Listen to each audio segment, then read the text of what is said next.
Here we go again, new Madden. If you're as excited as me, leave a like, subscribe to the channel because we're going to be doing a lot of football gaming over the coming months. Starting with this video on throwing the fade or the go or the streak route against all sorts of different coverages, which I think showcases the new catching interactions and then also the issues with zone coverage in the current state of the game. At this point, if you're playing against anybody decent, I don't think you can run just regular old spot drop cover 3 and cover 2. I think there's just too many ways to attack them and attack them for big gains. Now, if you like this sort of content but want more of it, consider joining the membership as well. Over there we do deeper dives into the mechanics of the game, so longer videos. And that's also where I'll be doing my ebooks this year. All you have to do is click the join button below the video. Just note that that button doesn't show up on the iOS app, so unfortunately you'll have to go through a browser or something else. Anyway, as for the public videos, I'll be focusing more on kind of quick and dirty tips that everyone can benefit from, like this one. So let's get right into it. Now, all of you, I think, already know at this point, I love 4 verticals, especially out of spread 2x2. I think there's so much you can do out of it. But for this video, we're just going to be focusing on one route in particular, and that's the outside fade or the outside go, and the many ways that you can throw it against some of these different coverages. So I'll go ahead and pick single back spread 4 verticals, and then we'll start off with just a regular old cover 3 sky. So the purpose of this video is to, other than to highlight some of the things that are good and wrong with the current state of the game, but also these are things that you should be able to use. Like you shouldn't have to come out and spread 2x2 like this. I think these are more focused and specific situations that you can look to integrate into your own plays and your own playbooks. Now, there are a few caveats and dependencies that I should go over. So what I'm going to show you now depends pretty heavily on Gunslinger. I've kind of assumed, just like last year, as soon as they can, everybody's going to be trying to get that anyway in their MUT teams. If you're playing, Regs or CFM, there's a few quarterbacks that have that, like Josh Allen right here. So that's that. Like some of it will still kind of work if you don't have it, but it really is important to have that Gunslinger. Now, also, likely the coverages will get some attention in the coming patches, so some of this might not work later down the road, and that's actually a good thing because I think some of that needs some tuning. And then the other thing is that I'm going against the CPU here, so we'll see how this works against when users try to click on. But I think for the most part it might be kind of difficult, but we'll see how that goes. But that's the whole skill gap battle that we've been asking for with the passing game. So it's not just a chess match. So it's kind of where you throw it, when you throw it, how you throw it, and all that stuff. This can add to that, hopefully. But to combat all of this, I've made sure that for the purpose of demonstration here, that I'm going against the best possible corner in the game, which is Jalen Ramsey over here to the boundary. He has something like 99 zone coverage. I don't think he has any of the zone abilities, but pretty good in terms of rating. Anyway, so we'll get into it right now. So the first thing we'll show you is undercutting a streak route. So we're going to look to the boundary right here, Diggs against Jalen Ramsey. And, we can leave Diggs on this fade right here, or we can convert him to just a regular streak. I think in this case it might be a little bit better. And then we want to do something to get this curl flat defender a little bit out of the way. So for this situation, I think what I'll do is just put him on a flat or something like that. These play arts are really kind of all over the place. I'm not sure if I like them, but anyway. So what's going to happen is once we're like 10 or 15 yards down the field, once we can clear some of those interior defenders, we're going to throw a low ball with the left trigger and an inside pass lead. And then we're going to click on and make the catch ourselves. So this is something you'll have to practice, but once you get it down, it'll look something like this. So as you saw there, I was able to click on and get to the ball before the DB can react. And then hopefully also before your opponent can click on and move their defender into place as well. I think it's kind of quick enough of a pass that it'll be really hard to click on and get that, but we'll see how that goes. But then you also saw that I wasn't actually able to catch the ball.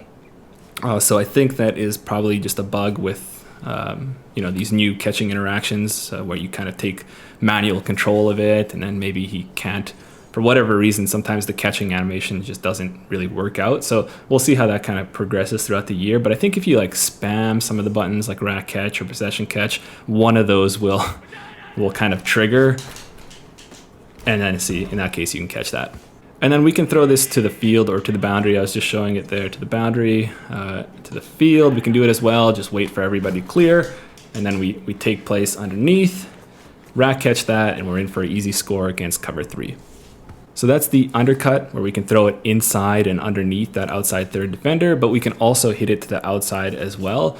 And even in this case, we're throwing it to the boundary. So there isn't too much room here, but because it's cover 3, that outside third corner needs to split number 2 and number 1. And because he's splitting them, there will be a little bit of space to the slide line, which, normally we can hit with an out route or a comeback route, and those are probably maybe better options. But this gives you a little bit of a small chance of hitting it for a bigger gain. So what I'll do is I'll do a half rollout to the side that I'm throwing to, kind of like they do in the old run and shoot. And then I'll just take this running back out of the way. And once I do that, I'll just go ahead and throw that outside, and then I can rack catch that, and I could even go up the field. But in a lot of cases, as you'll see there, it's just going to work out where, you just toe tap it down the sideline. But let's see if we can squeeze it in. Just like this. And in this case, we're able to go around Jalen Ramsey and get our score.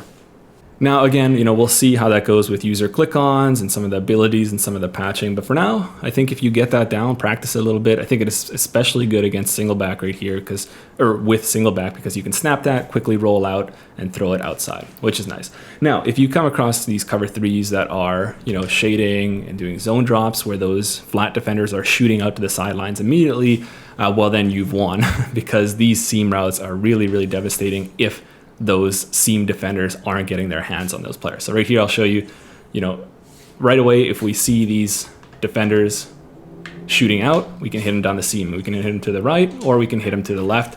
Right here is up the field. I threw that a little bit early. I probably could have undercut that, but you see how much space between those deep zones you have. So you already see here how hard it is to defend just using regular zone coverage. Like cover 3, you got the sidelines. As soon as they try to take those away with some of this shading or what have you, you just have all this space right here. Yeah, in this case, I was a little bit more patient. Couldn't score, but still a big chunk of yards. Now, here's a little bonus if you're running the run and shoot offense, which unfortunately I don't think is in MUT yet. But what's good about this single back spread is this split for the wide receiver is really, really wide. And so when you get press on cover 3, although this makes it harder to hit that kind of outside back shoulder fade type of thing, you get a benefit here because regular press alignment of cover 3 is here, but this spread set is special where this guy is a couple yards outside. And so when we see that, what we can do is simply convert him to a go route, and he will get a nice step on that corner, and we just go ahead and throw it over the top and score for our easy gain. Okay, pretty nice, right? Now, what if we do things like, clearly we can't really rely on those deep thirds. They're not doing a good job inside or outside. What about deep halves? So this is the deep half portion of the video. At this point, I really don't think these will stay like this. So we'll see how it goes. But right now, deep halves are in a really bad state. So if you see right here, he's gonna, again, just right here, regular cover 3, but that corner is in a deep half. And I'll just show you how he kind of cheats inside too much, and we can just throw this over the top, and we have 5 yards of separation there. Now, of course, you're still at the mercy a little bit at pressure, so you can't be in the pocket for too long, but if you have a clean pocket, you're able to throw that over the top of a deep half for 5 yards of an easy one play. So obviously pretty scary if you want to run cover 3 as your base.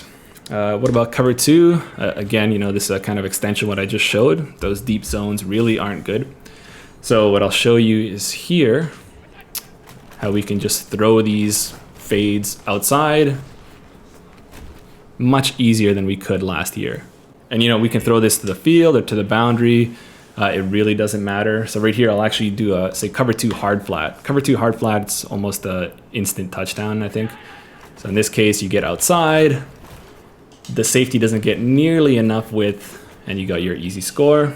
And even cover 2 sink, like cover 2 sink, we say, okay, against 2 verticals, that soft squat's going to carry that streak from the outside there.